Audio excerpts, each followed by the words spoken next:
दोस्तों, number one कौन सा ऐसा म्यूचुअल फंड है जो कोर कैटेगरी में यानी कि लॉन्ग टर्म तक अगर हम 5-10 साल के लिए रख के उसको भूल सकते हैं।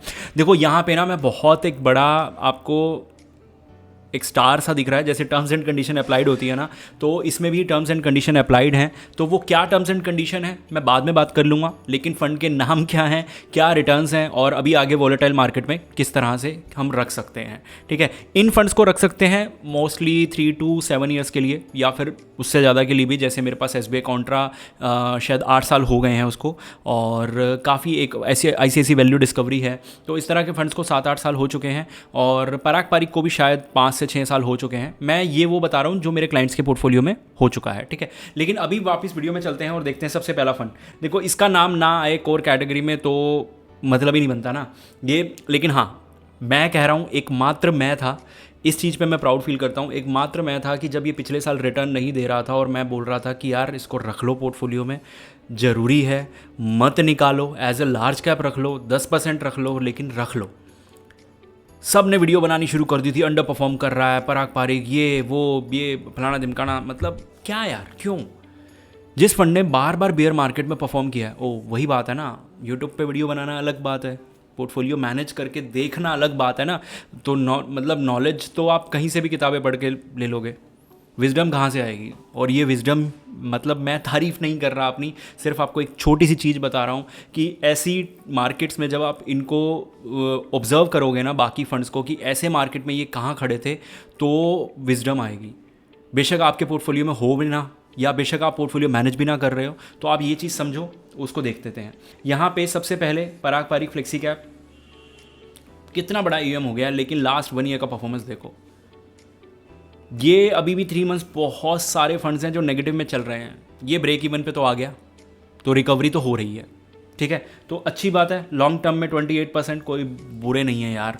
ठीक है, अब यहाँ पे उन लोगों के लिए जिनको लगता है कि यार कौन इतना माथापच्ची करे, आपके पास टाइम नहीं है, नॉलेज नहीं है, आपका पोर्टफोलियो हम मैनेज करेंगे, और मैनेजमेंट के अंदर आपको ये 5 बड़ी बड़ी चीज़ें और भी बहुत कुछ मिल जाएगा। रिव्यू मिल जाएगा हर 3 मंथ्स में, मैनेज तो हम कर ही रहे हैं। आपके गोल्स क्या हैं, रिटायरमेंट प्लानिंग, बिना प्लानिंग के इन्वेस्टमेंट थोड़ा सा ऑफ ट्रैक हो सकती हैं चीज़ें, तो वो बेटर हो जाएगा। एक्स्ट्रा चीज़ों में अगर आप लोन ले रहे हैं या फिर इंश्योरेंस की बात कर रहे हैं, तो काफ़ी फाइनेंशियल प्लानिंग हो जाती है इस पार्ट पे, और टैक्स हार्वेस्टिंग में आपका लॉन्ग टर्म में लाखों रुपए बच जाता है। अब यहाँ पे एक और फंड मैंने ऐड किया है, SBI कॉन्ट्रा, जिसका मैंने नाम लिया था, तो सेकंड नंबर पे ये फंड है, वन ऑफ द बेस्ट।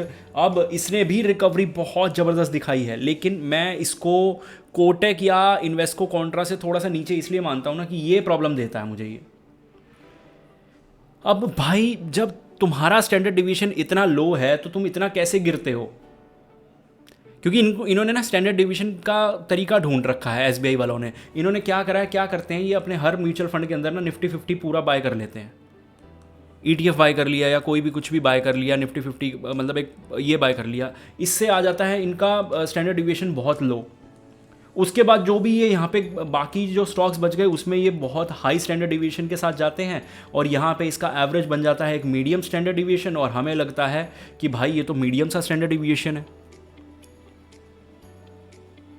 ये चीज़ कोई नहीं बताएगा आपको, रीज़न क्योंकि ये चीज़ भी एक्सपीरियंस के साथ आती है। मैं आपको बताऊं, अब मैंने 10 बार बोला कि भाई ये वाला फंड ना थोड़ा सा हाई स्टैंडर्ड डिवीएशन के साथ है।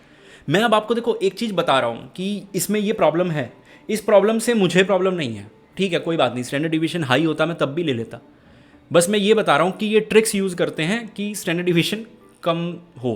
तो जो हम रिसर्च कर रहे हैं, जो नंबर पढ़ रहे हैं, उन नंबर के पीछे की कहानी भी हमें पता होनी चाहिए। लॉन्ग टर्म में बहुत ज़बरदस्त रिटर्न्स जनरेट करके दिए हैं, दोबारा भी कर सकता है। एक और फंड मैं आपको दिखाता हूँ, बंधन स्टर्लिंग वैल्यू। स्टर्लिंग वैल्यू का तो देखो स्टैंडर्ड डिवीएशन ज़्यादा है तो वो नीचे गिरेगा ही गिरेगा, ठीक है, और लॉन्ग टर्म में 35%, यहाँ 20%, यहाँ सब के बराबर। तो ये SBI कॉन्ट्रा के बराबर का फंड है, लेकिन ये सच्चा है बेचारा, और ये थोड़ा सा हल्का सा झूठा है कि अपना स्टैंडर्ड डिवीएशन गलत दिखता है, गलत दिखाता नहीं है, लेकिन एक काइंड ऑफ मैन्युपुलेशन लगा लो, या गलत वर्ड मैं यूज़ कर रहा हूँ शायद, लेकिन शायद उसकी वजह से लो दिखता है, लेकिन लो है नहीं। बंधन स्टर्लिंग में हाई दिखता है, हाई वाला काम करा है इसने, और ठीक है, लॉन्ग टर्म में रिटर्न्स बहुत अच्छे जनरेट करके दे रहा है। तो मैं कह रहा हूँ कि एक और फंड ऐड कर लेते हैं, कोटेक कॉन्ट्रा। कोटेक का भी हाई दिखता है, गिरा भी थोड़ा सा हायर एंड पे है, और यहाँ रिकवरी भी एसबीआई कॉन्ट्रा के बराबर करी है, रिटर्न्स पराग पारिक के बराबर ही हैं, और मतलब ठीक है, फ़ंड बहुत अच्छा है, कोई दिक्कत नहीं है फ़ंड के अंदर। लेकिन एक चीज़ जो मैं बोल रहा था ना कि मैं कोटक को ऊपर रखता हूँ, तो बहुत से लोग क्वेश्चन करेंगे कि यार नंबर तो ऑलमोस्ट बराबर हैं शॉर्ट टर्म में जो इस मार्केट में है, और लॉन्ग टर्म में तो बल्कि एसबीआई कॉन्ट्रा ज़्यादा है। ये वाला ज़्यादा आप प्रेडिक्ट नहीं कर सकते, कल को कोटक आगे निकल जाएगा या एसबीआई आगे निकल जाएगा, ये नहीं पता कर सकते। ये सब टॉप नॉच फंड है। मतलब अगर मैं टारगेट कर रहा हूँ 26%, कैटेगरी एवरेज 23% पे है, तो इसके ऊपर वाले नंबर हम प्रिडिक्ट नहीं कर सकते, हमें इससे ऊपर रहना था बस। और मैंने ये चारों फंड जो आपको बताए मेरे क्लाइंट्स के पोर्टफोलियो में थे, हमने इससे ऊपर जनरेट किया। अब जिसकी किस्मत थी उसको ये 10% एक्स्ट्रा मिल गया, जिसकी किस्मत थी उसको 2% मिल गया, जिसकी किस्मत थी 9% मिल गया। हर किसी का अलग अलग है, और ये तो सिर्फ एक हो गया ना। अब किसी ने मान लो कोटक नहीं ले रखा होगा, अब बंधन स्मॉल कैप उसके पोर्टफोलियो में होगा, लेकिन बंधन यहाँ पे है तो उसके पोर्टफोलियो में बंधन स्मॉल कैप नहीं होगा। तो on an average category average beat होना चाहिए, पूरा ऊपर मत जाओ। एक चीज़ बहुत जो बढ़िया है, जो यहाँ पे मेरे लिए डिबेट खत्म करती है, शायद आपके लिए करे ना करे, exit load of 1% if redeem in with in 90 days. 3 महीने के बाद मैं इस फंड को अगर चेंज भी करूँगा तो मुझे एग्जिट लोड नहीं लगेगा। बढ़िया है ना।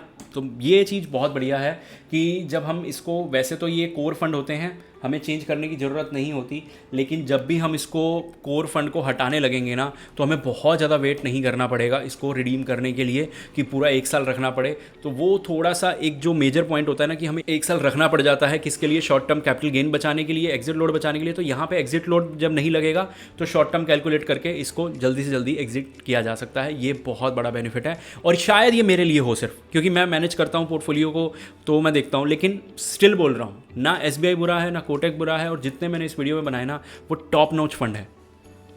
बस मैंने आपको हर किसी के अंदर जो कमी है, जो मैंने एक्सपीरियंस करी वो मैंने आपको बता दी, जो मैंने उसके अंदर अच्छी चीज़ एक्सपीरियंस करी वो मैंने आपको बता दी। ठीक है, तो अब ये मत सोचना कि मैं इसको लेकर बायस्ड हूँ या इसको लेकर बायस्ड हूँ, और नंबर 1 नंबर 2 करने की तो गलती करना ही मत। अगर मैं बोलूँ नंबर 1 इनमें से कौन है, तो चारों नंबर 1 है।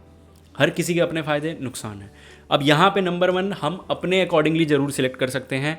तो आप शायद अगर मुझे अपनी सिचुएशन बताएंगे, अपने गोल्स के बारे में थोड़ा सा बताएंगे, तो मैं शायद आपको बता सकूँ, इस फंड सिलेक्शन में हेल्प कर सकूँ। लेकिन आपको लगता है कि नहीं यार ये चीज़ तो लॉन्ग टर्म करनी पड़ेगी, अभी 5 फंड सिलेक्ट करूँगा फिर उसके बाद कभी चेंज करूँगा, तो फिर मुझे देखना पड़ेगा मेरे अकॉर्डिंग कौन सा है, तो उसके लिए मैंने नंबर दिया था। तो होपफुली आप समझ गए होंगे। मिलते हैं अगली वीडियो में।